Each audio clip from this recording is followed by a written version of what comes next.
Video game adaptations are having a massive renaissance right now. Fallout became the second most watched Prime Video show in its history. The Super Mario Bros. Movie made over $1 billion. And The Last of Us won multiple accolades for its outstanding writing, directing, and performances. So why is it so hard for Sony to make a great Uncharted movie? The 2022 blockbuster, while successful at the box office, wasn't exactly the movie fans were hoping for, and comparing it to other video game adaptations like Arcane, Cyberpunk Edge Runners, or even Sonic the Hedgehog. Meow? The Uncharted film doesn't even feel like it's based on the video game. With over $400 million in its box office haul, we are definitely getting an Uncharted sequel. But the real question is, will it be more faithful to the video games, or will it be another Sony mishap again? Hi, I'm your host Rob, and on this episode of Atomic Vision, I'll try to fix the next Uncharted film, but in order to do that, we gotta talk about the things that unfortunately can't be changed. I have been a fan of Naughty Dog and their video games for practically my whole life. So I don't want to come out and say that the Uncharted film did everything wrong. A majority of the action sequences that were ripped right out of the games were the highlights of the film for me, but for every compliment, the movie would then go out of its way and make some weird creative choices that left me either confused or frustrated. The silliest and most insane moment in the 2022 film is when Nate and Chloe are about to drown in an ancient crypt, so the only way to escape is by completing a puzzle inside the walls of a Papa John's. I'm like literally in a Papa John's right now. I know product placement is a thing, and Sony is usually the worst when it comes to this. Nice TV. But even for them, this was just so damn weird. But pizza aside, one of the biggest issues plaguing Sony's new Uncharted film franchise is something that sadly can't be changed, and it's the casting. Look, I get why Sony picked Tom Holland to be Nathan Drake, because on paper it makes so much sense. Tom is Sony's new A-lister, and the studio's trying to spin multiple franchises off of him, so casting him as the lead in an action blockbuster just makes sense. The issue is that Tom doesn't really resemble or embody Nathan Drake all that well. It reminds me of when Tom Cruise was cast as Jack Reacher. Sure, Tom Cruise is one of the most popular actors on the planet, but he fundamentally doesn't fit the character he was hired for, especially compared to the TV series. Cuffs didn't fit him. You guys recycle. Complaints aside, I have to give Tom Holland some major credit, because he really did try his best, and I genuinely appreciate that. So with the film being pretty successful thanks to Tom Holland, a recast is out of the question. And truthfully, Tom isn't even the biggest miscast in the movie. That award goes to Sully. No, I'm not gonna keep this thing. You're gonna shit all over my floor. Between the screenplay and Mark's performance, the only thing he has in common with the video game character is the fact they share the same name. Victor Sullivan. You can call me Sully. Thank you.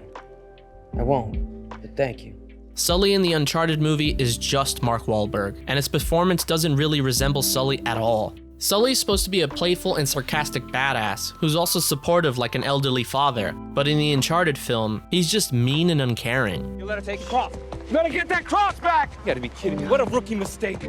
Much like Tom Holland's casting, the only real reason Mark Wahlberg was cast as Sully is because hiring a popular and recognizable actor for a blockbuster makes Sony happy. So even though this casting was a flop in my eyes, recasting Sully isn't gonna happen either. So with all this bad news out of the way, I've got some good news, and it's that everything from here on out is fixable. While Nate's characterization is fine, Sully's character work can be fixed so he can resemble his video game counterpart much better. He needs to be a bit more calm, collected, and funny compared to the last film, but most importantly, he needs to be less of a bully to Nate. I think the most organic way you can do this without contradicting the last film is to acknowledge how much time has passed within the movie.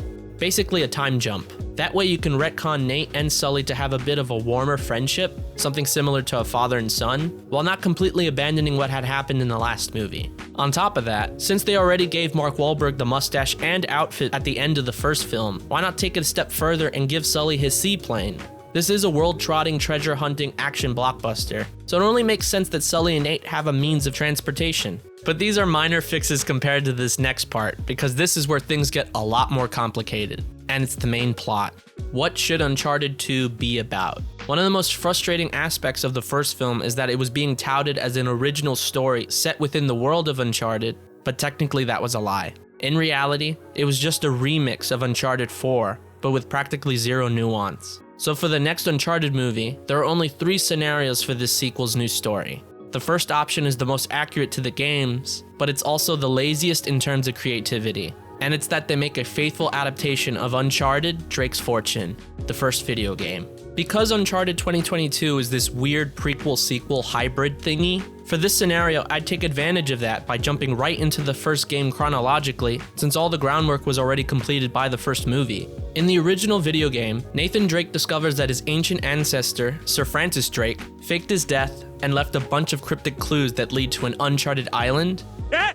He said it! He said it! That may or may not be the haunted city of El Dorado. Since general audiences always need a mini recap to re-establish what the film is about, I think this opens the doorway to the perfect introduction to Elena Fisher, the TV journalist and documentarian who eventually becomes a love interest for Nathan Drake. Her character can serve the film in 2 ways, the first being fan service since she is a beloved character from the games, but for new viewers, she could be the audience's surrogate since she isn't a professional explorer.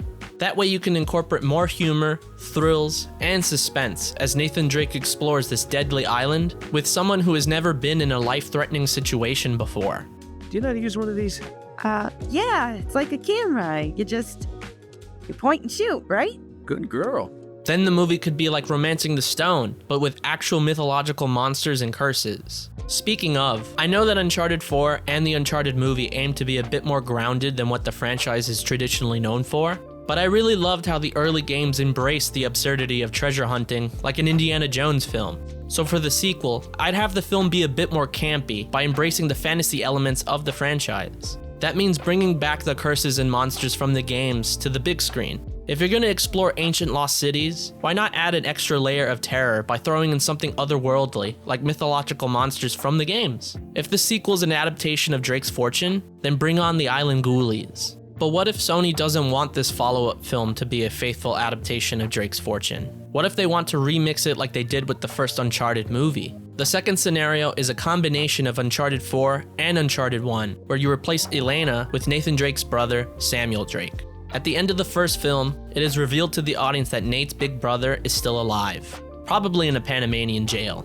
So maybe Sony wants this sequel to be another mashup of multiple storylines from the games. I think the best way you can do this is by swapping out certain characters and replacing them with people like Rafe, Chloe, and Sam, but have the main story set within the first video game on the island. That way Sam can still be the audience's surrogate since he's been in jail for so long and hasn't explored in a while. And you could replace the romantic angle with Elena and turn this into a story about brotherhood. Spoilers for Uncharted 4 if you haven't played it. You totally should, it's incredible. That game's premise follows Nate reuniting with his long-lost brother, only to discover that they are now both in great danger. Sam explains that he is being extorted by a crazy and vengeful warlord, and if he doesn't find the lost pirate treasure of Henry Avery, then everyone Nate knows and loves will die at the hands of Alcazar. Are you ready to seek your fortune? So if Sony wanted Uncharted 2 to be a remix of this storyline and Drake's Fortune, then the coolest way of doing it is by swapping out Henry Avery's treasure for El Dorado, and boom, same story structure but set in a different lost city. That way you can still have Sam's deception and the reveal that the lost treasure is nothing more than a doomed obsession, but all set in El Dorado rather than Libertalia. I feel like this option could be the best of both worlds, since the first Uncharted movie kinda wasted the plotline for Uncharted 4 way too early. But this then leads me to Sony's third option for an Uncharted movie, and it's the riskiest idea of them all, and it's that the next film is a fully original story not based on the games. Uncharted is all about ancient cities, lost worlds, and places of unimaginable wonder. So even though this next film could be based on none of the games, the blueprint is pretty much perfect for any type of location or lost treasure. The easiest and most obvious location for this next film could be Atlantis, which fans have been asking for since the first game. Just imagine all the cool puzzles, exotic locations, and larger-than-life worlds that they could create for Uncharted's version of Atlantis, not to mention a killer third act. But if this is too basic of an idea, then another lost city for this next Uncharted film could be Latin America. Whether it's Mexico with the Aztecs or Machu Picchu with the Incas, there are some incredible locations and worlds the video games haven't even gotten to utilizing yet. On top of that, they could visit places like Egypt, Rome, Japan, and Australia that have never been featured in an Uncharted game, period. There's just so much room for creativity here, and maybe Sony doesn't want to limit themselves to just the game locations. But to close out this episode, I want to do a mini speed round where I list off some directors who could direct the next movie. The lamest option is that they bring back Ruben Fleischer, who made the last film. Sony, like most studios, loves keeping their talent in-house, and Ruben has made a ton of successful films for Sony, so this could really happen. The reason I'm not a fan of this idea is because 1, I didn't like his last Uncharted film, and 2, I'd rather see Ruben work on his next Zombieland film instead. You can tell he had way more fun making that than this. I don't like you at all. Another director that Sony could get is Shawn Levy. I know he isn't exactly a fan favorite choice, but he was supposed to direct Uncharted back in 2016, and since then he's made Free Guy and Deadpool and Wolverine. So with all these blockbusters on his belt, his Uncharted film could be great. No, easy now. Easy now. So much testosterone. It's... God, when you yell like that, it makes my vibrate.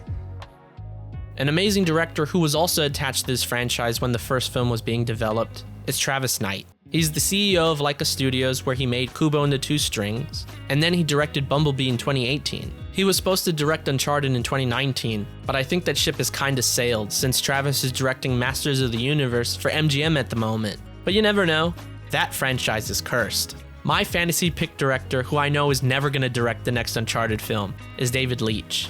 He just released The Fall Guy, which I loved, and has a historic background as a stunt performer, coordinator, and choreographer. So imagining his take on Uncharted would be like a dream come true. Sadly, David is just too damn busy and is directing a million projects right now, so this is never gonna happen. But the best director in my eyes is Dan Trachtenberg, who was originally supposed to make the first Uncharted film back in 2019. Dan directed 10 Cloverfield Lane, which is one of my favorite films, and then he revived the Predator franchise over at Disney with Prey. So losing him as director for the first Uncharted film was a massive missed opportunity. Dan loves video games, and even directed an episode of Black Mirror, which was a spooky love letter to horror games like Resident Evil, so you know he'd be passionate while working on Uncharted. But I want to know, what do you think? With Uncharted 2 gearing up for production and aiming to release in the next 2 years, what do you think the film should be about? Who should direct it? And what would you change to make this franchise better? Let me know in the comments down below. Thank you so much for watching. If you enjoyed this episode of Atomic Vision, leave a like, subscribe for more, and I'll see you next time. Whoa, what the hell happened to you two? Fell out of a car that fell out of a plane? Huh, hey, you know, something like that happened to me once.